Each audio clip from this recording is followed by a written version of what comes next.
കുറച്ച് ദിവസങ്ങൾക്ക് മുമ്പ് അനുശ്രീ എന്ന് പറഞ്ഞിട്ട് ഈ കാണുന്ന ഫോട്ടോയിൽ കാണുന്ന പെൺകുട്ടി ഉണ്ടെങ്കിൽ കർണാടകയിൽ സ്വന്തം ജീവൻ എടുത്തിട്ടുണ്ടായിരുന്നു.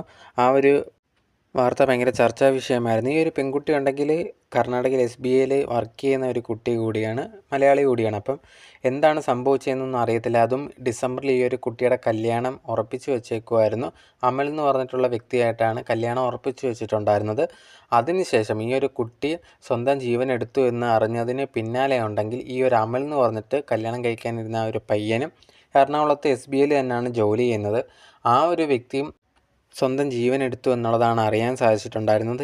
ഈ ഒരു പെൺകുട്ടിയൊക്കെ മരിക്കുന്നതിന് മുമ്പ് ഈ ഒരു വ്യക്തിയെ വീഡിയോ കോളൊക്കെ ചെയ്തിട്ടുണ്ടായിരുന്നു. അതിനുശേഷം ഫ്രണ്ട്സിൻ്റെ കൂടെ നിന്ന് ഈ ഒരു അമൽ നേരെ പോവുകയാണ് ചെയ്തിട്ടുണ്ടായിരുന്നത്. ഏതൊരു റൂം എടുക്കുകയും അവിടെ ചെന്നിട്ടാണ് ഇതുപോലെ ചെയ്തതെന്നുള്ളൊരു കാര്യം കൂടിയാണ് അറിയാൻ സാധിച്ചിട്ടുണ്ടായിരുന്നത്.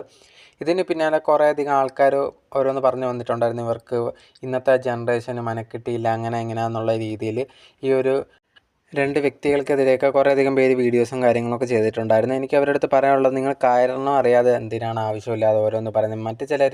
മറ്റു ചില കാര്യങ്ങൾ ആവശ്യമില്ലാത്തൊക്കെ ഉണ്ടാക്കി പറയുന്നുണ്ട്. എന്തായാലും അവരുടെ ഫാമിലിക്ക് നഷ്ടപ്പെട്ടത് വലിയൊരു നഷ്ടം തന്നെയാണ്. അതൊന്നും തിരുത്താനോ അല്ലെങ്കിൽ മാറ്റാനോ പറ്റത്തില്ല. പക്ഷേ എന്നിരുന്നാൽ പോലും ഇങ്ങനെ ആവശ്യമില്ലാത്ത കാര്യങ്ങൾ പറഞ്ഞ് അവരെ കുടുംബത്തെ വേദനിപ്പിക്കാതിരിക്കുക.